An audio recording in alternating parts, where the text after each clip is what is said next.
Salut les bêtes et les créatures. Aujourd'hui, petite vidéo sur le lexique dans l'alterhumanité.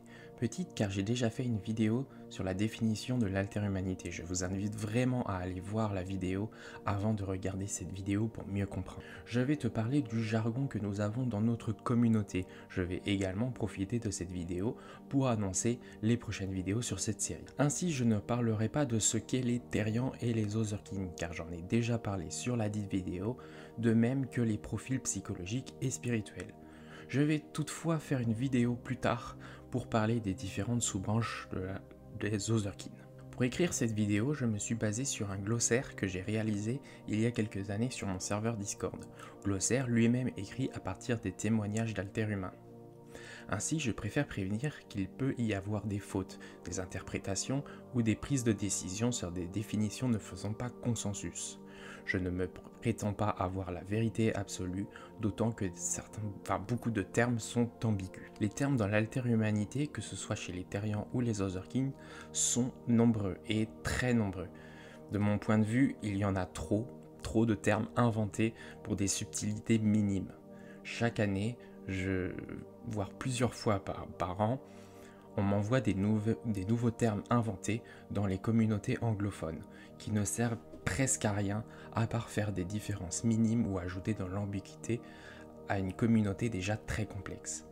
Vous allez voir que déjà rien qu'avec les termes que je vais vous présenter, ce sera à la fois complet et compliqué. Ma toute prochaine vidéo parlera dans le détail des shifts. J'en avais déjà brièvement parlé, mais là on verra tous les types de chiffres, comment cela apparaît, pourquoi certains en ont et d'autres non. Bien, commençons. On parle de kin, stéréotype ou kintype pour parler de l'animal ou la créature que nous sommes, notre identité. Cameo shift. J'en parlerai dans la prochaine vidéo, mais je dois parler rapidement pour que vous compreniez d'autres termes. Un cameo shift est un shift qui apparaît, souvent involontairement, lors d'un rêve ou non, qui n'a rien à voir avec notre identité. Ainsi, par exemple, un Dragonkin qui shift musaraigne, alors que ce n'est pas du tout son identité, ça n'a aucun lien, c'est un cameo shift, comme jouer un rôle dans un film. Il arrive parfois que les cameo shifts sont aussi d'une identité Earthed. Qu'est-ce qu'une identité Earthed? Et bien justement, Other Earthed. Other Earthed, il s'agit d'un lien fort avec un animal ou une créature, un lien avec une identité sans pour autant y appartenir. Pour faire simple, ce n'est pas s'identifier en quelque chose, mais avoir des liens, parfois des cameo shifts, des sentiments proches, une adoration dont on aime l'animal. Par exemple, à titre personnel, j'adore les corbeaux.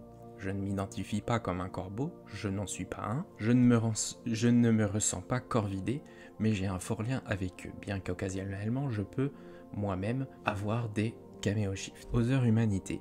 Les Other Humans s'identifient à des humains différents des humains communs présents sur notre Terre, Homo sapiens sapiens. Il s'agit bien d'humains, mais d'autres planètes, d'autres fictions ou d'autres dimensions ayant des caractéristiques différentes. Par exemple, dans les univers de Final Fantasy, les humains ont des pouvoirs magiques, ou bien dans Harry Potter avec les sorciers. La lycanthropie clinique, abrégée LC, est un trouble psychiatrique où l'individu croit pouvoir se changer physiquement en loup ou en autre animal. On parle alors de thérianthropie clinique en TC. Cette maladie assez grave peut être dangereuse pour l'individu et son entourage. Il est important d'aller consulter aux moindres symptômes. Généralement, ce trouble est lié à un trouble plus grave comme de la schizophrénie, bipolarité, troubles psychotiques ou prise de drogue. Je ferai peut-être un épisode sur ce sujet. La pluralité. Un individu étant à la fois Therian et Ozerkin s'appelle un plurial. Un Therian qui a plusieurs stéréotypes, on dit qu'il est polytherian. De même qu'un Ozerkin ayant plusieurs kintypes est un polykin. J'ai déjà parlé des membres surnuméraires. Pour rappel, il s'agit d'avoir la sensation d'avoir des parties du corps présentes dans notre kin, mais pas sur notre corps humain.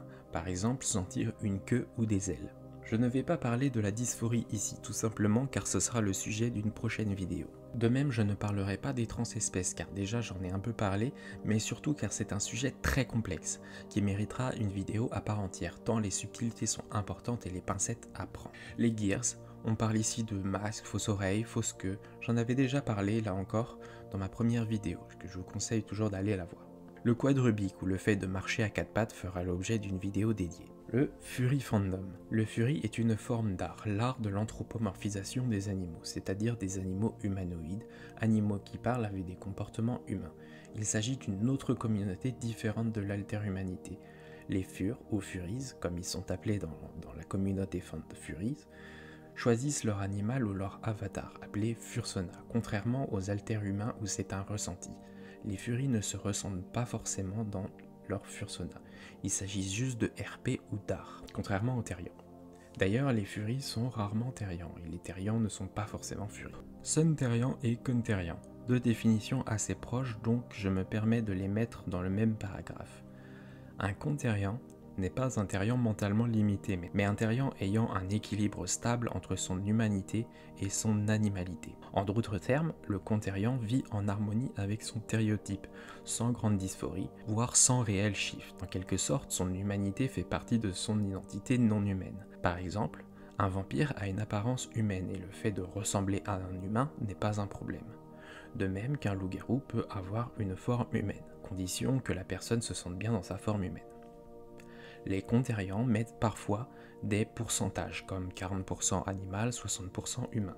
Le Sun Therian, lui, c'est à peu près pareil, mais là où le Kun Therian vit en harmonie comme un hybride, le Sun Therian a son kin fondu, mélangé en lui, et ne ressent pas le besoin de shifter. Un Sun Therian est souvent considéré comme un Therian qui n'a aucun souci avec son alter. Pas de shift ou pas de dysphorie. Dans les deux cas, il n'y a pas de part humaine, part animale. Cladotherian ou Cladokins.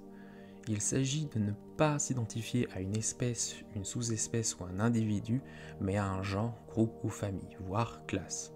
En gros, une clade est un embranchement en classification phylogénétique.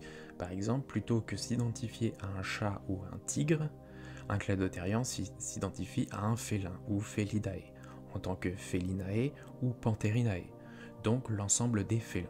Le copylink.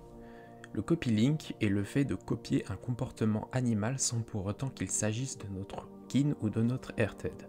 Par exemple, moi je suis un loup, mais il peut m'arriver de ronronner. Dans ce cas, on dira que je fais un copylink félin. Awakening, ou éveil, est le moment où vous vous rendez compte depuis toujours que vous êtes Therian ou Otherking. Il peut aussi s'agir du moment où vous trouvez l'identité qui vous correspond. Xénogenre, définition LGBTQ+, qui n'a pas de rapport avec l'alterhumanité, définit un genre différent du carcan normal, mâle, femelle, non-binaire. Ainsi, parfois le xénogenre se définit comme un animal, par exemple être du genre chat. Bien qu'aucuns diront que les xénogenres, c'est bien plus compliqué que ça. C'est une vraie commu et en parler brièvement est compliqué. Il y a beaucoup à dire dessus. Une personne Otherpo n'étant ni Therian ni Otherkin, donc pas alterhumaine, et a priori n'étant pas Fury non plus, mais qui pratique tout de même des activités de Therian, comme le quadrubique ou porter des guises par loisir. Les paléothérians sont des Therians s'identifiant à une espèce éteinte. Voilà pour le moment, j'ai à peu près fait le tour, en tout cas des termes les plus communs. J'espère que ça t'aura plu et à la prochaine. Ah ouf!